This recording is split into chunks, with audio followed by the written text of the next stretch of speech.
Welcome back, everybody. Today we got a real special presentation here because we're going to be covering arguably one of my favorite games of all time. Maybe my favorite game of all time, which is Remnant from the Ashes. Now, we are just 2 weeks away from the release of Remnant 2, the sequel to Remnant from the Ashes, and I cannot be more excited about this.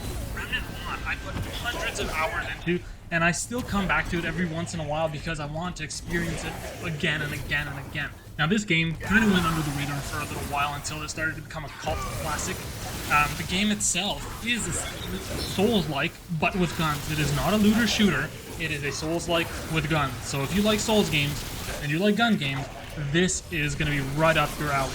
Now, why exactly is Remnant 1 so beloved, and how did it become a cult classic? Well, in short, there's a couple different reasons for that.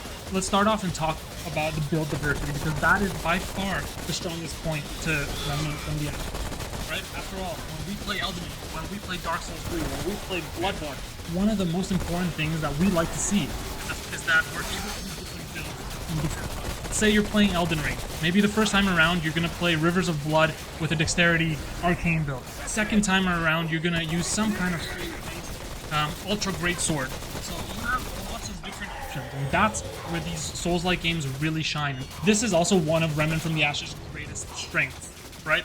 It radiates build diversity. Now, what exactly does a build mean in Remnant from the Ashes? Well, first off, you have one short-range weapon, such as a Defiler, or a hand pistol, or a submachine gun. You have a long-range weapon, such as a shotgun, a beam rifle, or a Devastator crossbow, and then you also have one melee weapon like the Scar of the Jungle God, or for example the World Slayer sword. So you have 3 different weapons on you at all times. Now you also have 3 pieces of armor, and these 3 pieces of armor give you obviously defense points and also helps you against different types of elemental damages, but they also impart abilities. Okay, so you get a 1-piece, 2-piece, or 3-piece set bonus if you equip the entire set. Each armor set has a different type of ability. On top of the armor, you also have 1 amulet and 2 ring slots. Now, this further increases that build diversity. Like, for example, the amulets, they're all really, really good, and they can all kind of carry their own specific build. Like, for example, Butcher's Fetish, gain 15% crit chance and 25% crit damage for 10 seconds after striking an enemy with a charged melee attack. Now, you can definitely make a melee build revolving right around the Butcher's Fetish. The ring slots themselves are also extremely powerful, and you can swap them in and out depending on what you're doing. Like, if you know there's a tough boss fight coming, maybe you'll put one in that gives you a little bit more defense. Or if you know you're about to face a really difficult area, maybe you'll put another one that will give you increased long-range damage, for example.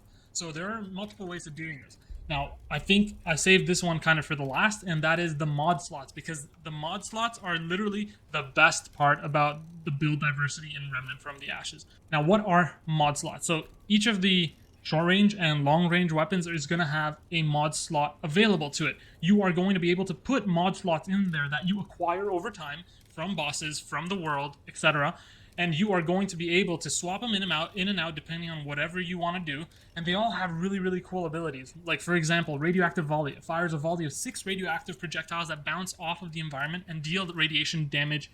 Tentacle Shot launches a projectile which summons a tentacle. Tentacles deal shock damage, steal 9% of the hero's max health per hit, and apply the overloaded effect. Now, you can kind of get a feeling here. These are all really, really varied mods. Like, for example, one also adds fire to your bullets, and whoever you're shooting is going to catch on fire. That's super cool. So these mods literally make or break builds. These mod slots are basically your alt-fire modes. So when you're shooting at an enemy, you're going to be able to hit the right bumper, and that is effectively going to turn on this mod slot. Now, each mod slot has 1, 2, 3, maybe charges, and as you use those charges, they diminish, but you get them back. Each bullet that hits an enemy with that weapon that has the mod slot equipped is going to recharge the mod slot, and the recharging works pretty quickly. Sometimes you can even get it done within like another 2, 3, 4 seconds, and you've got a charge ready to go again. So like, it really becomes a very core component of the build. Now that we've spoken about the armors, about the weapons, about the amulets and the rings, let's talk about trait points, because this is another one that is huge, right? In Souls-like games, you usually get trait points every time you level up. You put a point in like strength and dexterity and vitality and stamina. Here is exactly the same thing. So in Remnant from the Ashes, in the trait points, you have many different categories of traits that you can put the points in. Now, you don't start off with all of them from the beginning. You acquire them throughout the world by defeating bosses, by doing secret stuff that you have no idea that you're going to do, and they just pop up in your trait ranks. You get these trait points every time you level up. So these trait points, then you can put them in, but there's no real cap. So right now I have 405 trait points put in here. The only cap you have is the amount that you can put per each category. So for example, my vigor has 20 points. The endurance has 20 points, right? So that's the most amount of increased health and the most amount of increased stamina that I'm gonna be able to get from the build. Now with the trait points, after you've put them in, let's say you change your mind and you want to change your build later on, you can do that. There is an item that allows you to respec your trait points. So everything in this game is completely customizable. There is no penalty for experimentation. Play the game how you want. Use whatever weapons you want, whatever mod slots, whatever armor. Freedom is some of the highest I have ever seen. This is what makes this game one of my favorite games of all time. Now that we've talked about build diversity, let's talk about world design. So the world design is very good. There's a lot of interconnected areas, but it's not open world. The regions are incredibly varied, so you might run into a city region, a sewer region, a desert, a dungeon, a swamp. They're all very, very different with unique enemies specific to that biome. So it's not like they're just copy-pasting the same 1, 2, 3 different types of enemies. They're all kind of unique enemies to each of the biomes, which is really, really cool. That's a plus thumbs up right there. There's a lot of branching pathways, so the map can get pretty, confusing at times, but that's exactly what you want from a Souls game. Now, what else do we love about the world design? The fact that each campaign run-through will give you a different set of bosses. That's right. Each level has 2 different bosses that can spawn for that level. And every time you roll that campaign, you're going to get a 50% chance of having boss and boss for every single level. So every campaign run, in theory, is going to be pretty varied. The bosses themselves, let's talk about those fights. Those fights are incredibly fun. They're also incredibly varied. No 2 bosses are similar. They all have different moves, different ways to absolutely destroy you.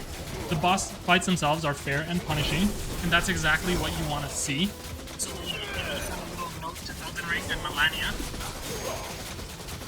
Remnant's difficulty modes, well, there's 4 of them. There's normal, hard, nightmare, and apocalypse.